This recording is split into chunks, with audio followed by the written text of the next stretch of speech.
আসসালামু আলাইকুম। আজকে আমরা দেখব মাইক্রোসফট ওয়ার্ডের রেফারেন্সেস মোটামুটি অ্যাডভান্স লেভেলের। রেফারেন্সের বেশ কিছু অংশ আছে। প্রথম অংশটা টেবিল অফ কন্টেন্টস, পরের অংশটা ফুটনোট, তারপর সাইটেশন অ্যান্ড বিবলিওগ্রাফি, তারপর captions, index, table of authorities.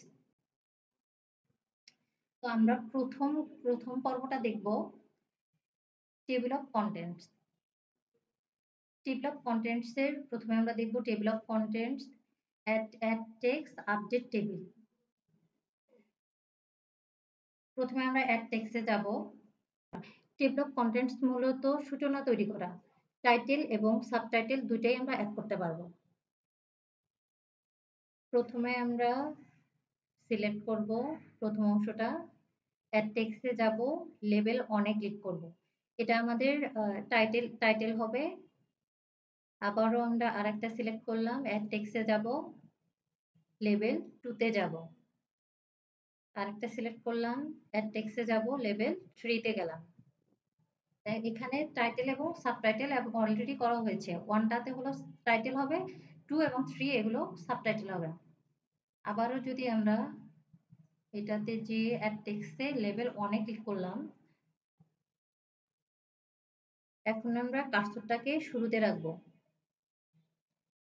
Table of কন্টেন্টে যাব, কন্টেন্টের এই যে এখানে বিভিন্ন ডিজাইন আছে, যে ডিজাইনে আমরা সূচনাটা তৈরি করতে চাচ্ছি যে কোনো একটা নিয়ে নিব। প্রথমটা নিয়ে নিলাম। এই যে এখানে দেওয়া আছে যেগুলো আমরা নিলাম, দ্য টপিক সেন্টেন্স, এটা টাইটেল করছিলাম, দ্য সাপোর্টিং ডিটেলস এটাও টাইটেল করছিলাম। আর এই যে এখানে মাঝখানের দুইটা সাবটাইটেল, প্রথমটা টাইটেল আর পরেরটা সাবটাইটেল। এখানে যেহেতু এটা ওয়ান পেজের মধ্যে আছে, যার কারণে এখানে সবগুলা ওয়ান ওয়ান ওয়ান ওয়ান। যদি এখানে 2 পেজ বা 3 পেজে যুক্ত করতাম তাহলে এখানে সিরিয়ালি নাম্বারগুলো আসতো 1 2 3 4 এভাবে নাম্বারগুলো আসতো। তো আমরা ডিটেলস আরো বোঝানোর জন্য এখানে আরেকটা পেজ নিয়ে নিলাম।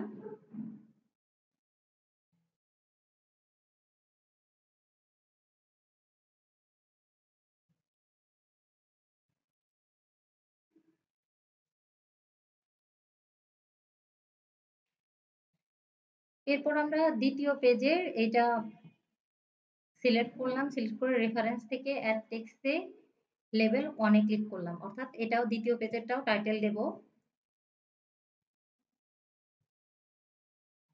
আমরা 3 নাম্বার পেজ নিলাম।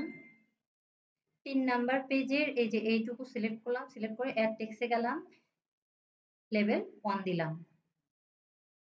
তো এগুলো যদি দ্বিতীয় এবং তৃতীয় নাম্বার পেজটা যুক্ত করলাম, তা এগুলা যদি রিপোর্টটা আমরা দেখতে চাই, আবারও আমরা কি করব, কন্টেন্টস এখানে ক্লিক করব। ক্লিক করার পরে আমরা আপডেট টেবিলে যাব। আপডেট টেবিলে যে আপডেট ইন্টার টেবিলে ক্লিক করব, ওকে করব। পরবর্তীতে আমরা যে পেজগুলা যুক্ত করলাম আপডেট দেওয়ার পর পেজগুলো চলে এলো। আমরা এখানে টেক্সট, অ্যাড টেক্সট এবং আপডেট টেবিল এবং টেবিল অফ কন্টেন্টের কাজ দেখলাম। এখানে আমরা চাইলে নিচে ম্যানুয়ালি টেবিল, আমরা চাইলে ম্যানুয়ালিও দিয়ে দিতে পারবো। যদি আমরা সরাসরি লিখে দিতে চাই তাহলে ম্যানুয়ালি করে দিতে পারবো।